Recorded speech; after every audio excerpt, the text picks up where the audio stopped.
살아가면서 우리는 의식적이든 무의식적이든 많은 생명을 해치게 됩니다.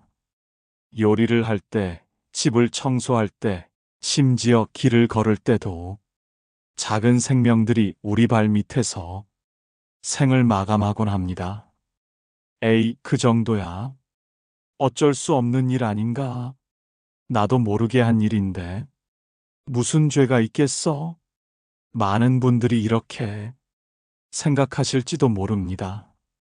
하지만 부처님께서는 살생의 업보가 얼마나 무섭고 깊은지, 그리고 그것을 어떻게 소멸해야 하는지 자세히 말씀해 주셨습니다. 오늘은 부처님께서 제자들에게 들려주신 살생과 업장 소멸에 관한 깊은 가르침을 전해드리겠습니다. 작은 생명 하나라도 소중히 여기고 이미 지어진 업장을 소멸하는 방법을 배워보시기 바랍니다. 어느 날 출가하기 전 어부였던 한 제자가 부처님께 다가와 깊은 참회의 마음을 드러냈습니다. 부처님, 저는 출가하기 전까지 30년간 어부로 살았습니다.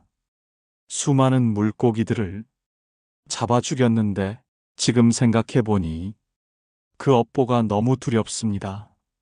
제가 죽인 생명들이 얼마나 될지 모르겠습니다. 제자야, 그대가 스스로 깨닫고 참회하는 마음을 내는 것이 이미 큰 선근 공덕이다. 많은 이들이 살생을 하면서도 그것이 업보가 된다는 것을 모르고 있다. 부처님, 제가 지은 살생의 업보는 어떤 과보를 가져올까요? 제자야, 살생의 업보는 참으로 무겁다. 첫째, 수명이 짧아진다. 둘째, 많은 질병에 시달리게 된다. 셋째, 원수와 원한을 많이 맺게 된다. 넷째, 늘 두려움과 불안에 시달리게 된다. 다섯째, 악도에 떨어질 수 있다. 그렇다면 부처님, 제가 이미 지은 이 무거운 업보는 어떻게 해야 할까요? 제자야, 업보는 지어진 즉시 사라지지 않는다. 하지만 참된 참회와 선행을 통해 그 업력을 약화시키고 소멸시킬 수 있다. 어떻게 참회해야 할까요? 첫째, 진심으로 자신의 잘못을 인정해야 한다. 둘째, 다시는 살생하지 않겠다고 다짐해야 한다. 셋째, 죽인 생명들에게 진심으로 사과하고 명복을 빌어야 한다. 넷째, 방생과 같은 생명을 살리는 선행을 적극적으로 실천해야 한다. 부처님, 방생을 하면 정말로 살생의 업보가 소멸됩니까? 제자야, 하나의 생명을 구하는 공덕은 매우 크다. 하지만 단순히 방생만으로는 부족하다. 진정한 자비심으로 모든 생명을 대하는 마음이 있어야 한다. 그때 한 젊은 제자가 부처님께 다가왔습니다. 부처님, 저는 도축업을 하는 집안의 아들입니다. 어려서부터 아버지를 도와 소와 돼지를 잡는 일을 했습니다. 지금은 출가했지만 그 업보가 너무 무겁게 느껴집니다. 제자야, 그대의 고통스러운 마음을 이해한다. 하지만 과거에 매이지 말고 현재와 미래에 집중해야 한다. 부처님, 살생의 업보는 얼마나 오래 따라다니는 걸까요? 제자야, 업보에는 세 가지 종류가 있다. 현보업은 현재 생에서 받는 과보이고, 생보업은 다음 생에서 받는 과보이며, 후보업은 그 이후 생에서 받는 과보이다. 그렇다면 제가 지은 살생업은 언제까지 따라다닐까요? 제자야, 그것은 업의 무게와 그대의 수행 정도에 달려 있다. 하지만 진정한 참회와 선행을 통해 업력을 약화시킬 수 있다. 부처님, 저는 매일 악몽에 시달립니다. 제가 죽인 동물들이 꿈에 나타나 원망하는 것 같습니다. 제자야, 그것은 업식에 새겨진 상이 나타나는 것이다. 진정한 참회와 공덕 회향을 통해 그들의 원혼을 달래야 한다. 공덕 회향이란 무엇입니까? 제자야, 선행을 행한 후 그 공덕을 자신만을 위해 쌓지 말고 자신이 해친 모든 생명들에게 돌려주는 것이다. 진심으로 그들의 명복을 빌고 그들이 좋은 곳에 태어나기를 발언하는 것이다. 한 나이든 제자가 궁금한 것을 물었습니다. 부처님, 저는 의도하지 않고 죽인 생명들도 걱정됩니다. 길을 걸으면서 개미를 밟거나 물을 마시면서 작은 생명을 삼키기도 합니다. 이런 것도 살생업이 됩니까? 제자야, 업을 이루는 데는 동기와 의도가 중요하다. 의도적으로 생명을 해치려는 마음이 없었다면 그 업력은 훨씬 가볍다. 하지만 그렇다고 해서 아무런 책임이 없는 것은 아니다. 그렇다면 어떻게 해야 할까요? 첫째, 일상생활에서 최대한 주의 깊게 행동해야 한다. 둘째, 불가피하게 생명을 해쳤을 때는 즉시 참회하는 마음을 내야 한다. 셋째, 작은 생명이라도 소중히 여기는 마음을 길러야 한다. 부처님, 농사를 짓거나 집을 짓는 일도 많은 생명을 해치게 됩니다. 그렇다면 아무것도 하지 말아야 하는 건가요? 제자야, 완전히 살생을 피할 수는 없다. 하지만 중요한 것은 불필요한 살생을 하지 않고 어쩔 수 없는 경우에는 최소한으로 줄이려 노력하는 것이다. 그리고 항상 참회하는 마음과 자비로운 마음을 잃지 않는 것이다. 다른 제자가 실질적인 질문을 했습니다. 부처님, 살생의 업장을 소멸하는 구체적인 방법을 알려주십시오. 제자야, 업장 소멸에는 여러 가지 방법이 있다. 첫째는 참회이다. 매일 아침 저녁으로 자신이 지은 살생업을 참회하고 다시는 그런 일을 하지 않겠다고 다짐해야 한다. 어떻게 참회해야 효과적일까요?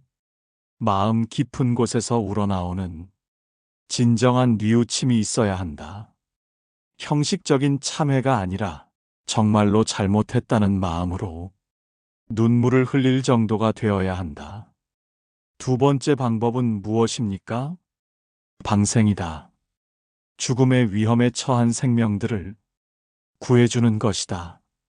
하지만 단순히 생명을 놓아주는 것이 아니라 진정한 자비심으로 행해야 한다.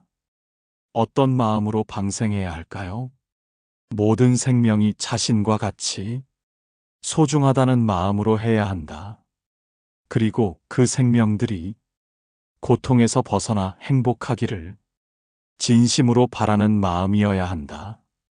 세 번째 방법은 무엇입니까?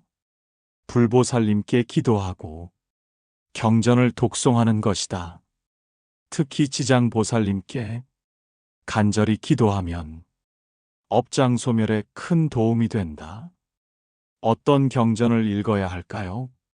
지장경, 법화경, 금강경 등을 정성껏 독송하고 그 공덕을 자신이 해친 생명들에게 회향해야 한다. 한 제자가 일상적인 고민을 털어놓았습니다. 부처님, 저는 육식을 하지 않으려 노력하지만 가족들과 함께 살다 보니 어려운 때가 많습니다. 완전한 채식을 하지 못하는 것도 죄가 될까요? 제자야, 중요한 것은 마음이다. 불가피한 상황에서는 감사하는 마음으로 그리고 그 생명의 희생을 헛되지 않게 하려는 마음으로 받아야 한다. 그렇다면 어떤 마음가짐을 가져야 할까요?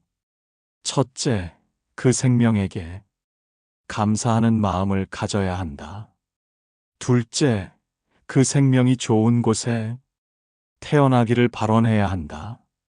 셋째, 자신은 더욱 정진하여 많은 생명을 구할 수 있는 능력을 기르겠다고 다짐해야 한다. 부처님, 식물도 생명인데 채식을 하는 것이 정말 괜찮은 것일까요? 제자야, 식물과 동물이 의식은 다르다. 식물은 고통을 느끼는 정도가 동물에 비해 훨씬 약하다. 또한 채식을 통해 더 많은 생명을 구할 수 있다. 경험이 많은 제자가 자신의 체험을 말했습니다. 부처님, 저는 젊었을 때 사냥을 즐겨 했습니다. 지금 나이가 들어 온몸이 아프고 여러 질병에 시달리고 있습니다. 이것이 그때의 업보일까요? 제자야, 업보는 복잡하고 미묘하다. 현재의 고통이 모두 과거 살생업 때문만은 아니지만 그것이 한 원인이 될 수는 있다. 그렇다면 이 고통을 어떻게 받아들여야 할까요? 첫째, 이것을 통해 자신의 과거업을 소멸하고 있다고 생각해야 한다. 둘째, 다른 생명들의 고통을 이해하는 기회로 삼아야 한다. 셋째, 더욱 간절히 참회하고 선행을 쌓는 계기로 삼아야 한다. 부처님, 저는 꿈에서 자주 제가 죽인 동물들을 봅니다. 그들이 원망스러운 눈으로 저를 바라봅니다. 제자야, 그것은 업식에 새겨진 상이 나타나는 것이다. 진심으로 참회하고 그들을 위해 기도하며 공덕을 쌓아 회양하면 점차 사라질 것이다. 젊은 제자가 깊은 질문을 했습니다. 부처님, 업장 소멸을 위한 모든 방법의 핵심은 무엇입니까? 제자야, 모든 방법의 핵심은 자비심이다. 진정한 자비심 없이는 어떤 방법도 근본적인 해결이 되지 않는다. 자비심을 어떻게 기를 수 있을까요? 첫째, 모든 생명이 나와 같이 고통을 싫어하고 행복을 원한다는 것을 깊이 깨달아야 한다. 둘째, 모든 생명이 과거 생에서 나의 부모나 가족이었을 수 있다고 생각해야 한다. 셋째, 작은 생명이라도 소중히 여기는 마음을 길러야 한다. 부처님, 자비심이 생기면 자연스럽게 살생을 하지 않게 됩니까? 그렇다 제자야. 진정한 자비심이 생기면 다른 생명을 해치는 것이 불가능해진다. 그것이 바로 진정한 업장 소멸의 길이다. 마지막으로 한 제자가 실용적인 질문을 했습니다. 부처님, 일상생활에서 살생업을 짓지 않기 위해 구체적으로 어떻게 해야 할까요? 제자야, 다음과 같이 실천해 보아라. 첫째, 걸을 때는 발밑을 살피며 작은 생명을 밟지 않도록 주의해야 한다.